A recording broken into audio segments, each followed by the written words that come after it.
What's going on, ladies and gentlemen? Welcome back to the channel. My name is Bigfry, and today I want to talk to you guys about Dead Matter. I saw a video. I'm going to give a shout out to the YouTuber Pathfinder Plays, who has been covering this game for what seems like a long time. He's been following it for a while. He put out a video today talking about this updated map situation. If you guys haven't heard yet, Dead Matter, the developers had got into a conversation with somebody on their Discord where they were asking about how the map is being handled in terms of like the size and the different areas and stuff like that. And it got on the topic of what the developers are saying is essentially a lot of smaller maps that are all run on one server box, and every area of the map is broken down into different instances. So if you basically want to move from one area to the next, you have to then go through a loading portal or some sort of load screen that they're hoping is going to be as close to seamless as possible, but it's not an open world survival game. And to be honest, I don't know when this changed, but I think the general perception from the community has been that this is an open world survival game in the same vein as something similar to a DayZ with more in-depth detail, Tarkov-like elements in terms of the guns and the customizations. But we've always been under the assumption that Dead Matter was going to be an open world game. And I guess, you know what they say about assuming. It makes an ass out of you and me, and apparently it makes an ass out of an open world map. Essentially what's happening, and I spoke with Johnny or Nick Z tonight. I wanted to get clarification because I was scrolling through the comments on this Pathfinder video, and some people were saying the devs are clarifying it. Apparently this was supposed to be announced in their January roadmap, which we've been kind of highly anticipating and waiting for. Next month is that month. So this was a little bit of a premature announcement, a little premature ejaculation from the developers. And I had to just get it straight up. I asked them 4 different questions. The 5th one we're going to get into. I asked, how is this going to work? Will it open the game up to portal and load campers? What was the reason for doing this? And why is it only being discussed now, after years of everybody assuming this was going to be this open world survival game? Do you guys remember in the last few videos that I've made about Dead Matter, I've always been saying, like, it looks good, but I just want to see people running around in the world. I want to see the multiplayer. I want to see the level all put together. I want to see all these systems come together. And it always kind of struck me as odd that it never happened. And now we're here with an alpha target for March 2020, and we're now just discovering that this is no longer a true open world experience. So I got some clarifications, and I hope that they're okay with me. I was talking about it on stream all night and reading off the answers, so I think it's okay. Basically how it's working, and this is verbatim quoted from the dev, the South Alberta map is being split into 3 maps. 2 maps that are 10 by 10, one focused, and this is 10 by 10 kilometers, one focused in the Rockies and the other focused in a section of the QE2 corridor. I'm actually not familiar with that. I'm not from Alberta, but I'm from Saskatchewan, so I'm close, but I don't know what that actually means. And then you have Calgary, which will be roughly 4 kilometers by 4 kilometers or 5 by 5. They're not really sure yet. They're not doing a ton of tiny maps like EFT. A lot of people are comparing this to Tarkov. It's not going to be a bunch of tiny maps. They are going to be vast open landscapes, 10 by 10, and then Calgary being 4 by 4. And that's like the densely populated, very detailed, go into every building, barricade every building type of experience that we're getting in that urban environment. They want the same system to carry over to integrate future maps into the overall world so that players can move between fairly large areas. So the second, will it open the game up to portal and load campers? When I hear stuff like this, the fact that you have to transition and load in between areas, is it one area? Is it like you have to follow the highway to get to the next area? So it's going to create a spawn camp scenario where I load in and there's 6 fucking guns in my face that I can't see because technically I'm on one server instance jumping to another on this huge server box and you can't actually see what's going on the other. Like, how is this all going to work? And his answer scares me. His answer was, it depends. There's going to be large areas where you can log off and safely transition. So unless people are controlling large sections of the map, then probably not. He said, we may play with the idea of riskier entry and exit points, but that's still to be determined. That scares me when my biggest concern about this system is it depends. That depends, bro. That's scary. The fact that it's not planned out yet, the fact that nobody has even heard about this until today blows my mind.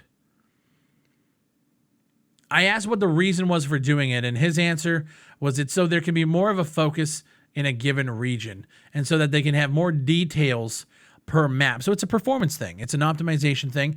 They can't get the level of detail on the map size that they originally had. My concern or question is, why don't you just make the map smaller? Take out a large portion of one of the forests that nobody really truly cares about. You know, the mountain gameplay, forest gameplay is cool. I think a lot of these people are looking for the urban environment, the housing district, the commercial district, the building warfare. I think people are looking for that Calgary experience, right? I could be wrong. There's going to be people that obviously are going to want to traverse the woods and stuff, and that's cool. Just make that area smaller so that you can have a detailed map without the transition. I don't understand why this networking nightmare needs to be a part of this game right now. It kind of scares me, and I feel like this game is going to run into a lot of networking issues. They are a small team already, so I'm looking at this like, is this worth it? I hope that they have the logistics worked out. I really do, but it scares me. And trust me, I've been in this situation where we're talking about servers and small teams in the past with games like World War III, and I've said that the logistics to me don't make sense going into it, and everyone has always said, well, let's just wait and see, and then you wait and see, and then it turns to shit. And I honestly, the biggest problem that I have right now is the fact that up until this moment, there hasn't been a single shred of doubt in these guys' ability to develop a game. Everything that we have seen from them has been absolute quality, from the guns to the AI to the level design to the environments. And I don't want to look at this now and have this system that hasn't been announced and fleshed out yet cast a wide, dark shadow over a project that has, in my opinion, one of the largest pools of potential that I have ever seen in an indie game. And I'm not trying to just hype these guys up because they're Canadian or whatever. Everything that I've seen from them has been quality, and this scares the fuck out of me. And I don't want them going out with their own launcher, branching out. I want them to thrive, and I want them to make this game the best survival game it could possibly be. And this is, I think, the first misstep that I've seen this team take. The problem is it's a pretty big one. It's a pretty big misstep, at least from what I'm seeing from the reception in Pathfinder's comments, the reception in Discord, and when we were talking about it in Twitch chat. I didn't see a single person be like, this is a good thing. But apparently the devs think it is. The person who they were having a conversation with had asked, if the community doesn't want this and asks you to change it, would you do it? And they said no. They're going through, it is confirmed, set in stone, this is happening, which sucks. I asked why it was being discussed only now, and why hadn't we heard about this system years ago? And he says it was going to be mentioned in the January roadmap, but it was posted prematurely in the Discord. We wanted to properly present the idea that we have for it and how it could benefit the game in the future. But that doesn't answer the question as to why this wasn't discussed. This is, in my opinion, one of the biggest game-changing decisions that this studio has made for the game. We can talk all day about level environments and AI and guns and stuff. This is core gameplay experience, gameplay loop for the player.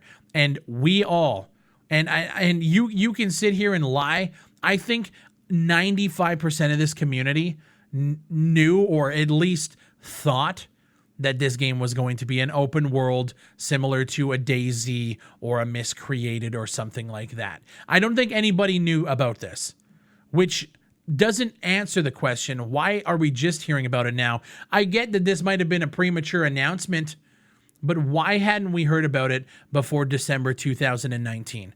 That's what I want to know. When was this decision made? Was it made after you guys got a publisher that you haven't announced yet? Was it made as a way to lower the amount of content going into the alpha and then needing to figure out a way to patch things in later? That doesn't make sense to me, because this just seems like a networking logistics nightmare. I don't know why it's happening. I really don't. I can't think of one single upside for anybody, because basically how he explained it was Calgary is going to be a separate place. They want you to be able to see the city in the distance. And then when you want to go there, you go to an area in the map, which is essentially the portal. You camp in your tent, and then it takes you into Calgary if you want to transition there, or if you want to go back out into the wild or whatever map that is connected to Calgary. That doesn't, so where do you spawn in Calgary? It's not like you're entering and exiting through one of the main highways or off from the forest. I don't know how it's going to work, and it just seems like on the surface, seeing their explanation for it and reading the answers that he gave me, it sounds like a dumb decision. But again, we haven't seen it yet, so I don't want to sit here and be like, this is fucking rip dead matter. But this is a pretty big decision that seems like has been in the works for a long time, and nobody decided to talk about it. So I'm starting to feel a certain type of way in my gut right now. And when I get these kind of feelings, it definitely makes me second guess everything that goes on in this project. And I just didn't want this to happen, dude. I really didn't. I asked them, what benefit does it bring to the player to have this system in place? And his answer was, you'll be able to have the same character as well as the same vehicle on different servers. It won't be a seamless experience, but we're hoping that performance should be a lot easier to rein in when it comes to anything that relies on scalability, i.e. player bases, fortifications, or whatever. But like, I'm trying to figure out, let's say I'm streaming and I want to get a group together and I'm in Calgary and I'm on one server, and all of a sudden I have a group of people who I want to group up with that are over in the Rockies and they're in another server. Can I join them? Is there a group system that allows me to, when I jump to a different server instance as I'm driving down the road, will it pull me in with my friends? Or are we going to have to like all back out to the main menu and choose it from there, a la Star Citizen? Is this what we're dealing with? There's so many questions. At this point, we got to wait for the January roadmap. But this is very strange to me. And there's something that doesn't sit right with me about what I'm reading and hearing, and that's never a good thing. Let me know what you guys think down below. Am I blowing this out of proportion? Am I crazy? Did I not know about this, but everybody else did? Please, I want to hear you guys' thoughts. If you guys enjoy the videos, make sure you are liking all of the videos. Share them on social media. Share them in Discord. And if you enjoy the channel, consider subscribing. Appreciate you guys so much. Thank you for watching, and I'll see you on the next one.